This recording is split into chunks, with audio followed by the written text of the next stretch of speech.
Welcome to Metatech Podcast, where we discuss with thought leaders in the Web3 about new technologies, Metaverse, the blockchain, and the future of the internet. Founded by Dora Cohen and hosted by Ricardo, Carreon, and Wendy Lopez. Welcome, everybody. This is Ricardo Carreon, and this is the Metatech Podcast. Today, we have a very special edition.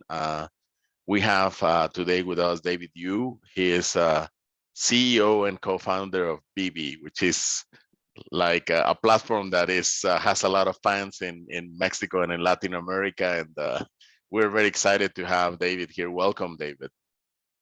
Yeah, thanks, Ricardo. Thanks for having me on the show today.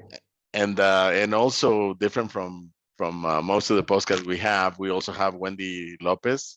Wendy is a community manager, and she does a tremendous job for Virtua, which is a platform from Dubai. She manages the community in the Americas. So Wendy is going to be helping us, and we'll be doing the interview together. Welcome, Wendy.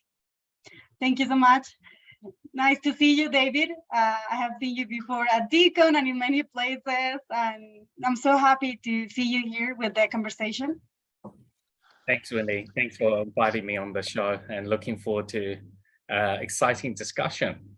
Yeah. Tell us a little bit about yourself. I mean, the audience likes to know a lot about the people, about not only about the projects. Veve is, of course, a very well-known project worldwide, but tell us a little bit about yourself and how do you got involved in this space? Well, definitely, we were definitely not very well known at all, and my journey really started in 1997, going back before, where we are today. My background has been very much into the very traditional retail collectible industry. I still own a small chain of gaming shops selling, started with trading cards, then move into tabletop games, comic collectibles, and model kits. Basically, my entire career path lead me to this digital era, which, we're very lucky just to be in the very beginning of the transformation from physical to digital new mediums. All right. So you were in collectibles way back when. I mean, 97 is like, some time it was ago. Yesterday. The 97, I think I started with the Magic the Gathering. My first big breakthrough was really Pokemon cards. Was one of those biggest thing in the late 90s, early 2000. And from there, the tabletop gaming from Warhammer and branching into board games, model kits, we have Gundams, basically you name it, I sell it, paints, card sleeve accessories, it's just whole rough, and including Dungeons and Dragons role-playing book. And all these nostalgia brands are having a huge comeback because people grew up with these, and in a way, it's bringing them now in a new medium format. Right. But it's very interesting, as you said. I mean, I think that very few people in this industry can claim to have that many years of experience, right? I mean, when somebody says I have years of experience in NFTs, it's like, oh, most of the people have like been here since 2021, right? So it sounds very, very interesting. Gwen, do you want to go ahead with some of the questions? Go ahead. Yes, sure. So, David, we know that you have such a great success because first, I know that you are a collector and that you made Veve what is right now. But I have seen so many interviews about yourself and about everything that you do, but I think I haven't heard what is Veve for David Yu. Can you tell us how would you define it? Yeah, well, to start with, the Veve, as you know of today, could not be here without my co-founder, Dan. And many of you would know Dan. Technically, he is the COO, but we equally treat each other with fully respect. And I have known Dan for 25 years. And in fact, in many of the interview, Dan is someone who helped me in my physical retail business, bridging into the e-commerce industry. And both of us together bought what you know as of Veve as of today. So huge credit to him. But to me, Veve has been a real journey.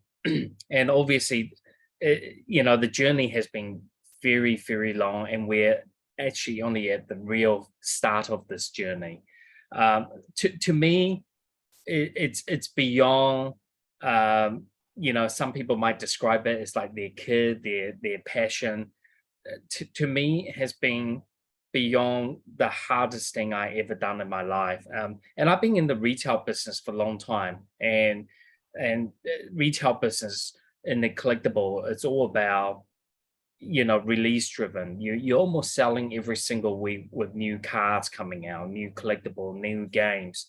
But Veve, with all the years of experience I put together, has been the most challenging part because there's just so many moving parts. So to me, it's beyond the blood, sweat, and tear, and the countless hours, the amount of effort, extraordinary effort you have to put through to get to where we are today, that as of the Veve today. And I'm sorry, go ahead. go ahead, one, please.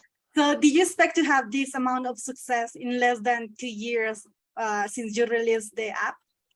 No.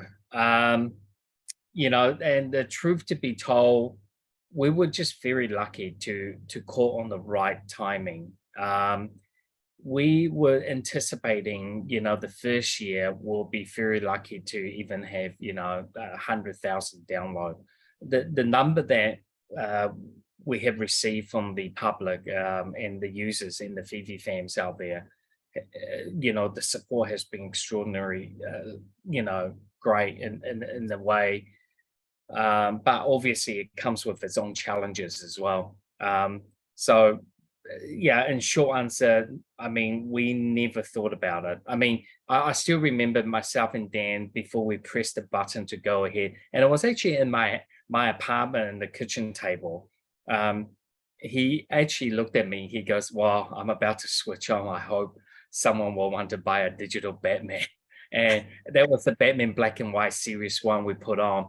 And even with that release of that set, the challenge of us to work out how many editions we want to make and who goes first and why this character was placed there, why he is a common. Every little bit of the implementation has been thought through from the background of the retail business, how retailers will be selling this collectible product. As a manufacturer, how we will be orchestrating and produce and articulate this to the market. And the storytelling is a very, very important part in Veve. Yeah, one of the things that caught my attention since the beginning, I have another friend besides Wendy that is he's from Monterey. He's also a YouTuber, and he loves Veve, and he's kind of like a Veve DJ, and has bought a lot of collectibles from you guys. And one of the things that caught my attention when he introduced me to Veve was that it's frictionless. I mean, the friction is actually quite small, and you cannot say that out of all the marketplaces. Most marketplaces are very challenging for the uninitiated. If you are not into Web3 and you have a wallet and you have a good knowledge, and it can be very challenging. For example, even let's say OpenSea, if you wanna, kind of like work with Ethereum and then work with Polygon and then work with Solana, it's a challenge, and you have to have, probably you have to either look at some tutorials or have some classes. But in Veve, you can just go ahead, get into the app. You can immediately know kind of like how to buy. You have the wallet integrated. I mean, so everything is very easy. Was that by design? Was that the idea, to remove friction? 100%. One of the major part when we build the app, we were thinking how we're going to tackle the mass market. I mean, a kid will walk into my retail shop. Imagine, before he could buy a pack of cards, and I have to say, listen, I need to see your card album, because if you're going to buy these trading cards, I need to see where you're going to store it. And in fact, hey, when you store it, I'm going to give you a private key, and then we're going to lock it away and all this. It's going to be very difficult. So our thought was, how can we go to the marketplace with the easiest way for people to understand without them knowing they're already in the digital crypto or NFT business? That was one thing. And back in 2017, when we started this business, there was not many other projects out there like marketplaces. Today we celebrate with many great projects and talents out there, and because the entry level of talent and art creation is very simple, but the technology behind it, if you don't know that it can be very challenging. And it's not just challenging for the users, it's also very challenging for the brand owner, the talent, the artist who's coming on board. You can imagine some of them, if they now we have seen so many successful projects on OpenSea and other platforms. It took them a long time to understand and how to do it. And in the real life, anyone could draw something and go to the flea market or the market on the Sunday and set up a table and selling their artwork. Of course, yeah. And we always thought, hey, how can we go for the mass market approach? And that's why Veve has a marketplace inside.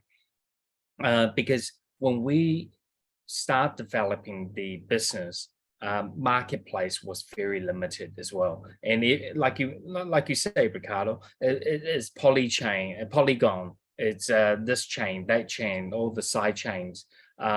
It was a little bit messy, and we're going to continue to see more and more blockchain technology out there.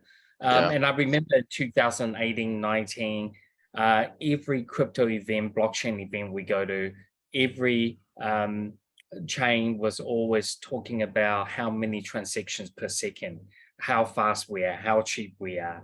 And the truth was, myself and Dan was going, if you guys don't have applications to run on your chain, it doesn't matter. It's just pointless. It's of course. So that was a major thing. So we were standing back and learning what the market needs, and the market needs a mass market app to drive the real adoption of blockchain. And the truth is, the blockchain is only one of many technology that we actually use in Veve. So it's quite interesting. A lot of the project is so focused on one thing, where we look at the whole scheme of things as bigger and broader than just a blockchain. Okay. You want to ask something, Wendy? Yes, I have so many questions. Yeah. We're gonna need 2 hours, I think. No. I understand that David is very busy. Because I would like to know about the first drop on Veve. That it was the first one that was the first series of black and white. How is the story when you tell to DC, we want to do digital collectibles, NFTs, when it was not a thing? How is that? Yeah. Because that is very interesting to know. Yeah, the truth is, we go to a lot of these license meetings, and I think in technology, when you approach these companies, you use big words, right? And you think you could impress them. And the word non-fungible token just doesn't sound very good. And, a lot of them think non-fungible token. So is that something to do with blockchain? And you go, yeah, we're using the underlay blockchain. And they think, oh, it's Bitcoin, it's a little bit, is there dodgy? Is there a scam happening? It's going to be hacked. So, I could not remember why we abbreviated non-fungible token to NFT. And by the way, someone actually told us, but NFT doesn't actually make this whole thing sound better. I just want you to know. So we're saying non-fungible token, change it to NFT. The guy, it's not actually that much better. Still sounds pretty geeky, nerdy. And myself, when we describe it to them on our presentation, and the truth is we haven't built the app yet. The app was always just in the development. So we had to take screenshots, what it will look like as a mock-up. And I will always refer, imagine you will want to click something, but you now want to click a digital version of it. So the word that I've been throwing around back in the day has always been digital collectibles.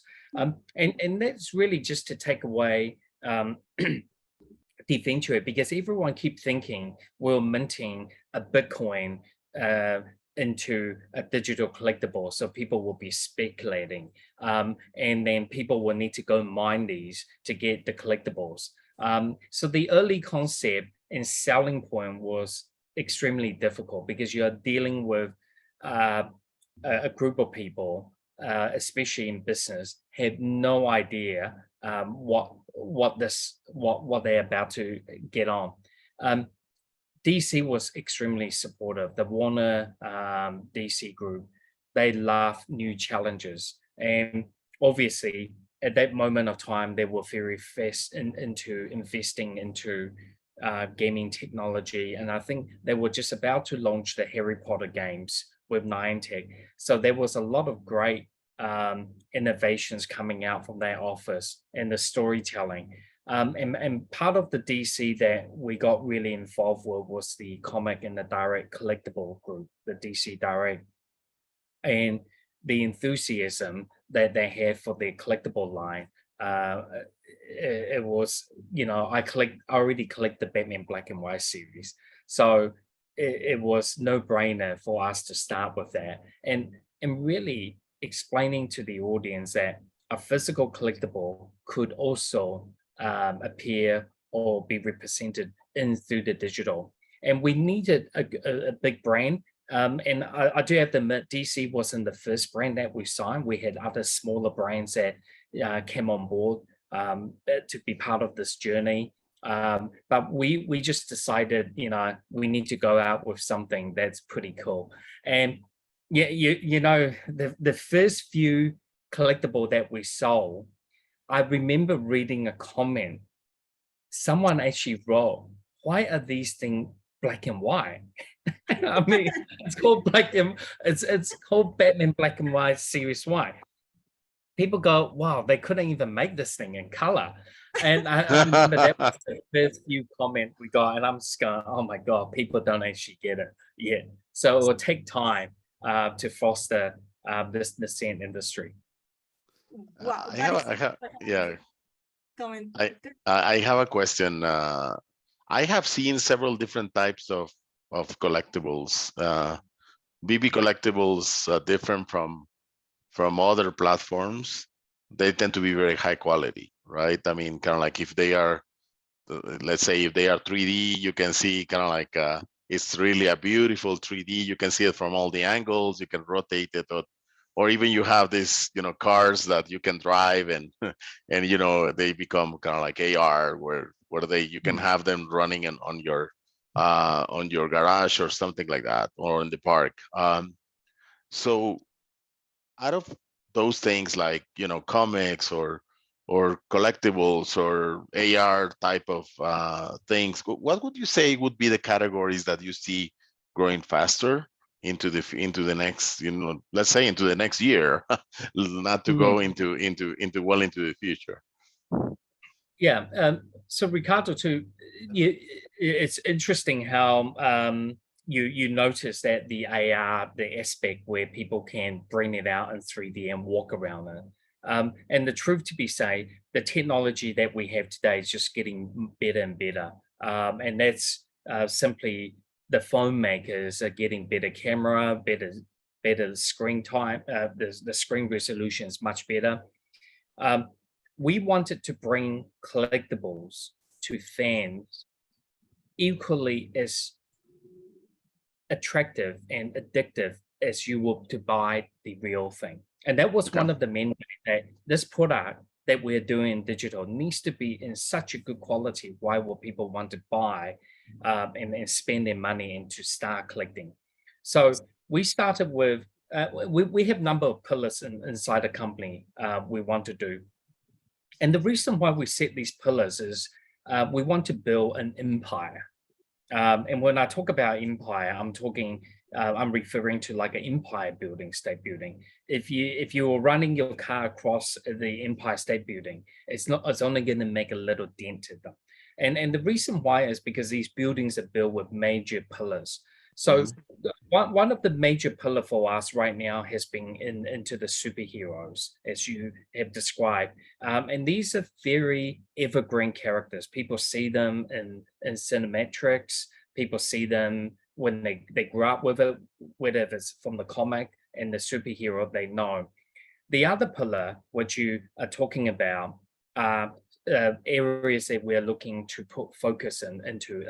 Number one is music. We see a great new way to bring music to the world. I'm just giving you an example. Your parents or your parents' grandparents possibly have been collecting Beatles in the 8-tracks, have been collecting music and cassette, and they collect the finals, and then they bought the CDs, and then they later on bought the Blu-ray, the DVDs, watching them play in concert. And then there's Spotify, where they now can subscribe to it and they can just anytime listen to the music that they love. I really do believe that industry in the music is very collectible, because you already pay like 6 or 7 type of that same music to the artists or to the publishers in a different way. I really do believe that there will be a new collectability for music to reinvent themselves rather than just being a streaming. And we have seen this increasing with collectible vinyl records are coming back. If you go to these flea market and vinyl, you see people standing there collecting vinyls. And there's a reason being, is because people love that nostalgia. They grew up with it, their parent player. And we do believe that there's a digital experience in that. Other pillars that I really do believe that we will see a major shift into is sports category. Sports is probably one of the most sought after fandoms out there. And when we talk about people love superhero, sports is 10 times, tenfold. Yeah, the fans. The fans, they go, I mean, someone actually ring me up and told me how big a certain sport is in Australia, that there's over 60,000 people went to watch the practice game, just the practice game in Australia. So it just shows you that sports fandom is untapped into that industry. And we're seeing some of the most expensive franchise out there: basketball team, football team, soccer team, Formula One. Sports is a huge category, and don't get me wrong, there's a lot of competition in the sports arena. Obviously, everyone tried to fight for that piece of pie. We have seen many success. Dapper Labs, a fantastic product out there, promoting great NBA products out there. We have seen some Formula Ones. We have seen now they have picked up UFC. And I have seen the odd Premium League soccer, FIFA, this type of things all coming out from left and right and center. So it's really good to see so many categories all coming together to be part of this Web3 or NFT emerging. Very good. Wen, go ahead. So another category that I would like to ask is about books. Do you think that there is another category that is possible to see in the the truth to be say again, you guys are asking great questions, by the way. Thank you. The book industry, it's a huge collectible industry. I mean, you just look at how Amazon started, right? They revived that whole industry into digital, and people still love to own the books. I mean, I actually collect some of the early literature books. For example, Virginia Woolf, I recently got a copy of the first edition, even signed by her. So they are very sought after collectible out there. There's people collect history books, books about voyages, where discovery of new countries. I think books is definitely a category that people really will enjoy owning digitally. And most important, Wendy, is because they're already used to reading digital books now.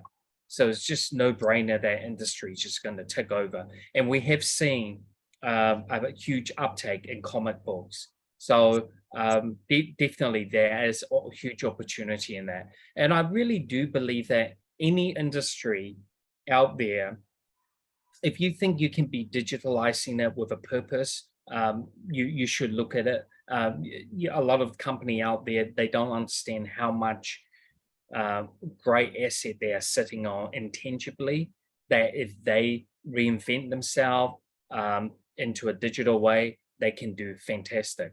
I mean, I'll give you one really good example.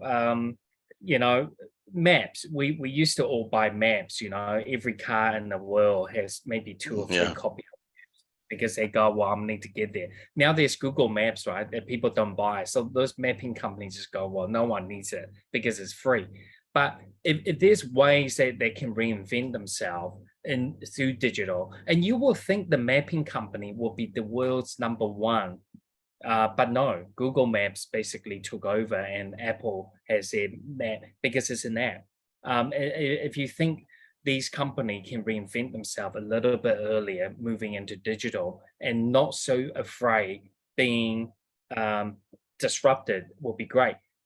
Yellow Pages phone book is another example. Now you could search anything in Google, but you have to keep in mind Yellow Pages and these phone books, they were the masterpiece. They have these digitally somewhere, but because they want to continue to print and publish and distribute these books throughout the household, they kind of kill themselves.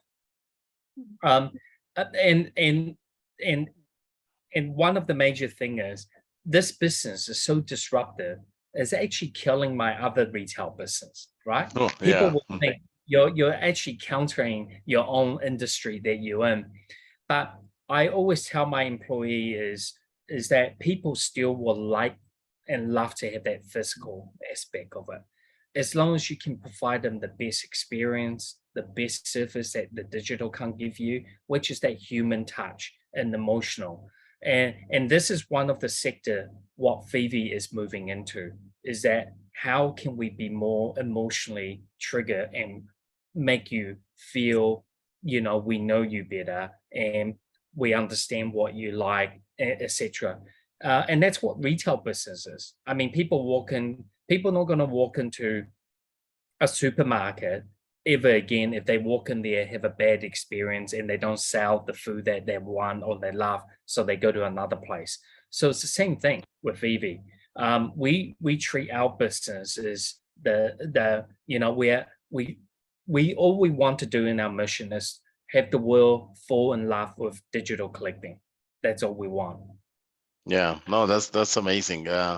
So we have little time now, and so I wanted to be moving more into where do you see the future of Web3 and of course of Veve and of collectibles, of course, because at the end of the day, you guys are a strong one of the strongest proponent of collectibles, digital collectibles. Thank you. So our vision in the collectible is more the afterlife. I always use that word, the afterlife. People think, well, it's a collectible. They're not. We really believe that there's multiple ways why will people want to buy these things. And I mean, last year, even now, people are going, when this, when utility, when airdrop, when this. For us, we want to focus on experiences. And right now we're moving into experimenting what we call the Web3. And I just want everyone to understand that the word Metaverse is overly used. Yeah. I mean, even large companies are really using them as a marketing word now. I just see it as to tell them, oh, well, we're doing Metaverse this, Metaverse that. Really, what we believe the real world is moving into is the utility value of that product I have bought in digital. What type of experience am I going to get in the digital world? And that's what we're expanding. But with Veve, we're working two type of horizontals. One is how is going to be the afterlife into the digital world. And we're also working backward is how the prequel of how it even got into the digital. So the physical aspect of it. So we have two challenges ourselves that we give ourselves is how can we make sure someone from the physical world, they're going to buy something, transforming them into a digital collector, and how do we keep them interest in it? How do we keep that narrative, that relative story, why they will want to be part of that? And this is why the Veveverse has been, being in the works for a number of years. The work is how do we want to plan it out? What do people want and why will they want it? And then working with teams out there to basically stretch it out to finish it the other end. That's very good. Would you say that the Veveverse is going to be target like new generations, or is going to be more for millennials kind of community? What is the goal of the generation that you are targeting with the Veveverse?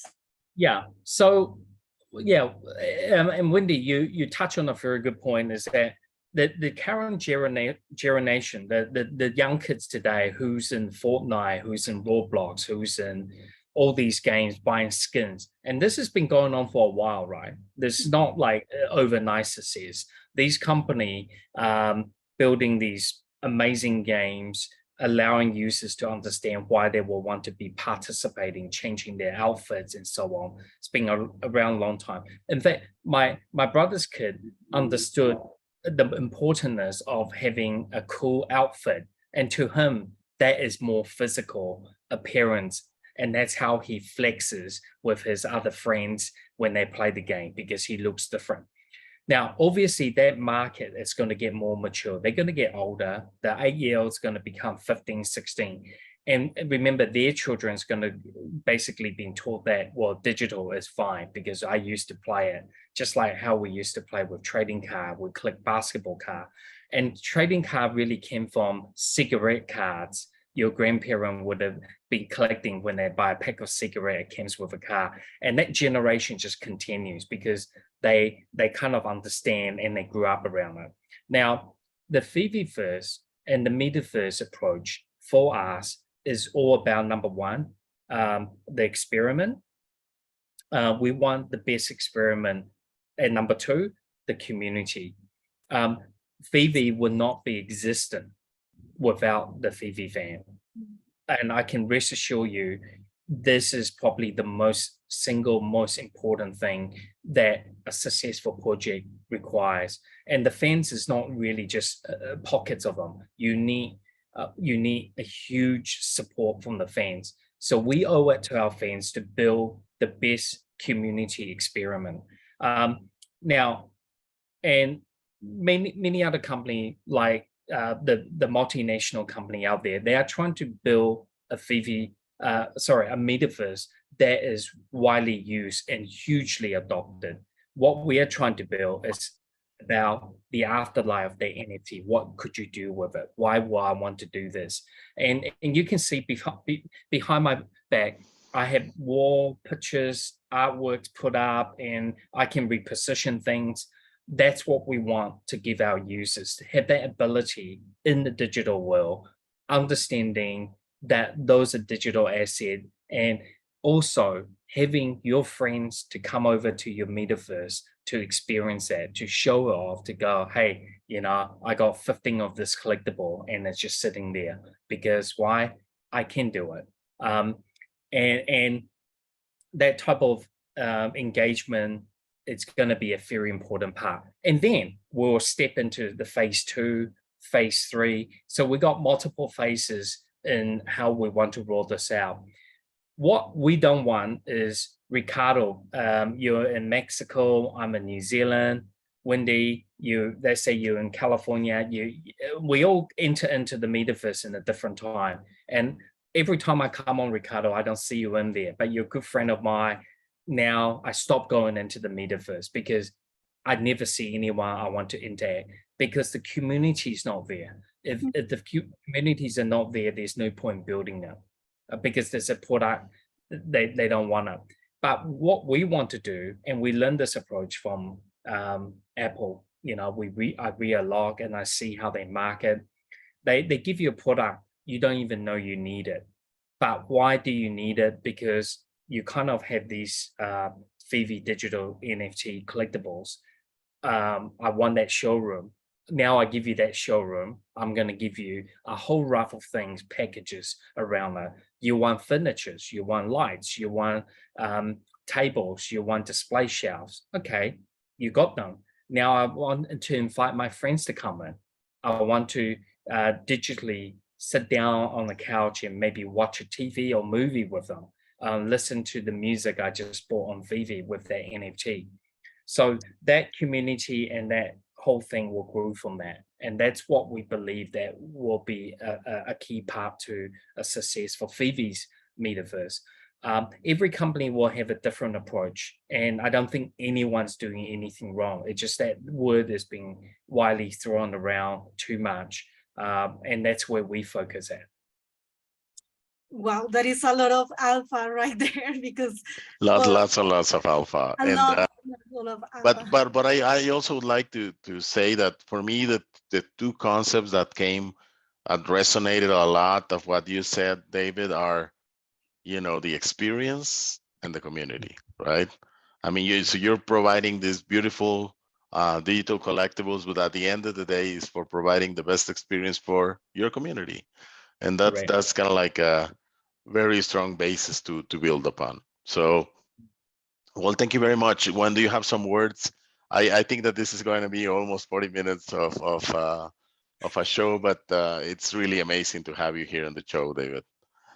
David, I just want to thank you so much for giving us a little bit of your time. I have so many questions, but maybe another time. And no, just thank you so much for all what you are doing, all what you have built. And maybe you don't know, but Veve literally changed my life. So I thank you. I'm always thankful with Veve, because that's how my NFT journey started. So thank you so much for that. Yeah, I'm very pleased that we have brought you joy and opened new doors. And this is what I told Dan, is that at the very beginning, when we built this business, people actually didn't know what we were building. But what I knew that is going to be very important is that if I could take a photo with the superhero that I love and then I admire standing next to me, and I post it on my social media platform, and I get lots of like, and people start asking me, oh, wow, where did you get that Batman? Where did you get that Spider-Man from? It almost brings the world to connect in different ways, because it's a topic. It creates new ways for people to engage and open a conversation.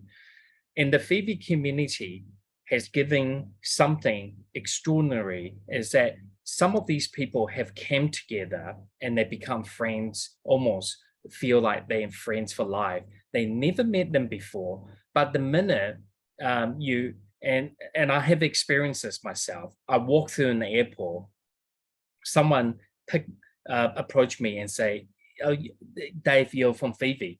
That instant connection that I'm a Veve collector, you're a Veve collector, we almost like just connects. That is priceless. And I think when we see more and more projects that can bring that type of the commitment and the community together, it's going to be better for the whole world. And that's what some of these byproduct effects that NFT has brought. It has brought joys, and obviously has changed people's lives, because and obviously some people are financially better off because they managed to score something. And something I talked to Dan about was that at the very beginning in Veve, and you remember, Wendy, is that when you score a drops on a very secret rare on a comic, that comic book that you purchased for $6.99 sometimes could be going for 10 to 100 times in the value. And we're seeing the wealth distribution from you could be honestly working so hard in your life, and you never had anything, a win in your life, and you won one of these secret rare, and they really have changed your life and open that path. And I just really wanted to thank again all the fans out there. Without you guys, including Ricardo yourself, having me on your podcast, and spread that great message out there and telling the story. And most important is there's so much talent out there. And if you are willing to get off whatever you're doing and go create your own projects, doesn't have to be NFT, because people always go, wow, it's another NFT. If you put the will and your passion into it, in any technology and anything, there's a very good chance that you will be successful if you put your heart into it. Yeah, Thank you. that's very inspiring. A lot. It's very inspiring. Well, do you want to comment something, Wen, as we wrap this up? I'm gonna keep talking if you say that to me, because I'm not huge. But no, thank you, David, for inspiring to so many people and for bringing this amazing community that I also have been like for almost a year and a half, even though that I'm not that active as before. I'm still here cheering about Veve, David, Dan, Brice. So thank you so much for that, and looking forward to see you at DCon. And I hope yeah. I get that logo, because I'm waiting for. Yes. Well, we'll look forward to meeting you there and see you there. It's going to be a fun event.